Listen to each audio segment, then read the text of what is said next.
Si je devais donner une définition de la laïcité, je dirais d'abord que la laïcité, c'est une double émancipation. C'est l'émancipation d'abord du politique vis-à-vis du religieux. Ça veut dire que le pouvoir politique ne prend plus appui sur un dogme religieux pour prendre des décisions politiques. La seconde émancipation, c'est celle des églises d'une manière générale, c'est-à-dire des religions qui sont laissées libres de s'organiser par le pouvoir politique. De cette double émancipation, je crois qu'on peut voir trois conséquences.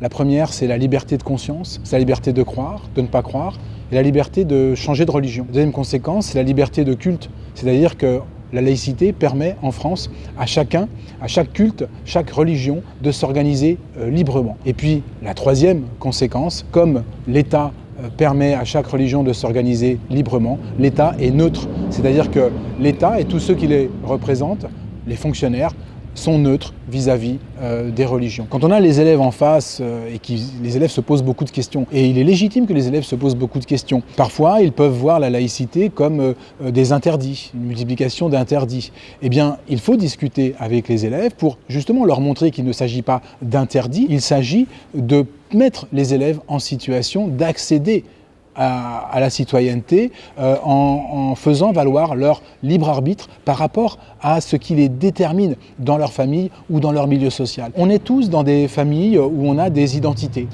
Identité de sexe, identité culturelle, identité religieuse ou identité politique. La laïcité, et notamment à travers l'école, c'est ce qui permet de laisser de côté tout ce qui nous est donné à la naissance pour que nous nous construisions librement. L'école ne demande pas l'adhésion. Elle offre un moment de respiration laïque, quitte à reprendre ce qui était ses identités premières en sortant de l'école, mais en étant riche aussi d'autres apports donnés par l'école et qui vont permettre à chacun librement, dégagé de tous les déterminismes, de se construire en connaissance de cause.